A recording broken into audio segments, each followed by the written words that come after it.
पूरे कार्तिक के महीने की जो बैकुंठ चतुर्दशी है उसका जो फल है, कोई कितना भी विद्या कर दिया हो, कोई कितना भी टोना कर दिया हो, कोई कितना भी किसी भी रूप में तांत्रिकता का भाव कर दिया हो, तो सीधे कहा लौंग और काली मिर्ची रखकर बमूल के या गुलाब के कांटे रखकर उसको उतार कर उसकी धुनी लेने पर भी बैकुंठ चतुर्दशी के दिन तंत्र विद्या, अघोर विद्या कितनी भी कड़ी हो वो नष्ट हो जाए, वो समाप्त सुख समाई। जिस व्यक्ति की बीमारियां समाप्त नहीं हो रही हो, लगातार बीमारियां घेरे हुए हैं और बीमारियां चल रही हो, बहुत बीमारियां चल, एक बीमारी से निपटे दूसरी लग गई, दूसरी बीमारी से निपटे तीसरी लग गई, तीसरी से निपटे चौथी लग गई। महाराज बैकुंठ चतुर्दशी के दिन जब भगवान नारायण मणिकर्णिका के घाट पर पहुंचते हैं, तंत्र विद्या, देव विद्या, अघोर विद्या, रतन विद्या, सारी विद्याओं का स्मरण बैकुंठ चतुर्दशी के दिन अच्छी अच्छी विद्या सब नारायण और शिव का स्मरण करती है। हमारी भगवान विष्णु और भगवान शंकर का स्मरण, अच्छी अच्छी विद्या।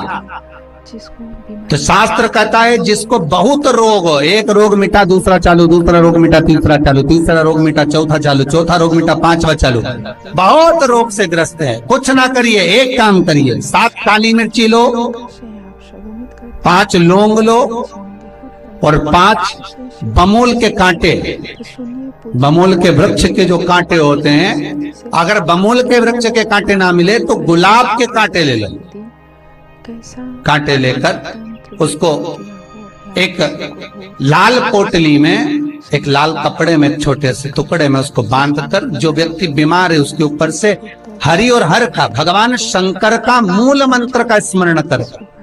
अगर कोई मंत्र ना हो तो श्री शिवाय नमस्तुभ्यम और ओम नमो भगवते वासुदेवाय इसका स्मरण कर कर आप 21 बार उतार कर उसी व्यक्ति के सामने बाहर, घर के बाहर उस पोटली को जला दी।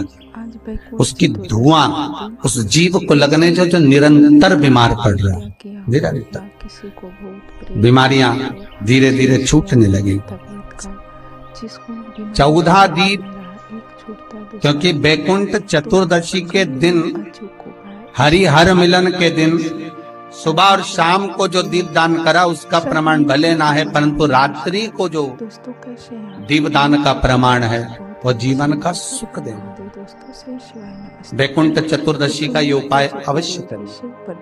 जिसको श्वास से जुड़ी हुई प्रॉब्लम रहती है, दमे से जुड़ी हुई प्रॉब्लम रहती है, श्वास की बीमारी रहती है, या महाराज दिन रात खांसी चल रही हो, श्वास से जुड़ी हुई परेशानी चल रही हो, उसके लिए निवेदन है 7 लौंग पीपल के पत्ते पर रख लीजिए और घर के बाहर 5 दिए घी के लगा दीजिए। जिस व्यक्ति को श्वास ज्यादा चलती हो, खांसी ज्यादा चल रही हो, दमा भरा रहा हो, उसके लिए बैकुंठ चतुर्दशी का ये उपाय अवश्य करें। 5 लौंग या 7 लौंग या 11 लौंग या 21 लौंग, जितनी आप निरंतर एक एक लौंग कर कर खाना है, जितने दिन आप खा सकते, पीपल के पत्ते पर रख दें। और बैकुंठ चतुर्दशी का जो मूल मंत्र है उस मंत्र को आप लिख लीजिए, उस मंत्र का स्मरण करिएगा। ओम हीम, हा उस पे ई की मात्रा, अम की बिंदी, हीम। ओम हरिणाक्षाय, हरिणाक्षाय नमः शिवाय। एक बार सब हमारे साथ में बोले, ओम हीम ओम हरिणाक्षाय नमः शिवाय। बस इस मूल मंत्र जो स्कंद पुराण में बैकुंठ चतुर्दशी का मूल मंत्र कहा गया है, इस मंत्र का 21 बार स्मरण कर कर लौंग को उठा लें और उस लौंग को वापिस लेकर आ जाएं। एक एक लौंग कर कर सुबह या शाम में कभी भी खाना प्रारंभ कर दे। धीरे धीरे दमे की बीमारी में, खांसी में, श्वास में आराम मिलना प्रारंभ हो जाता है। पर इस मंत्र को वैकुंठ चतुर्दशी के दिन रात्रि को जब आप 11 बजे से लेकर 12:30 के बीच में जब पीपल के पत्ते के ऊपर जब आप लौंग रखें, पीपल के पत्ते के ऊपर जब आप लौंग रखें, उस समय पर इस मंत्र का 21 बार स्मरण होना जरूरी है। इस मंत्र को और यह मंत्र कोई साधारण नहीं है। फिर निवेदन करेंगे, ये मंत्र जीवन का सुख देने वाले। जो मंत्र आपको वैकुंठ चतुर्दशी के दिन स्मरण करना है, उस मंत्र को एक बार फिर हमारे साथ में बोले। ओम ह्रीं ओम हरिणाक्षाय नमः शिवाय। ओम ह्रीं ओम हरिणाक्षाय नमः शिवाय। इस मंत्र का स्मरण जीवन का सुख देगा।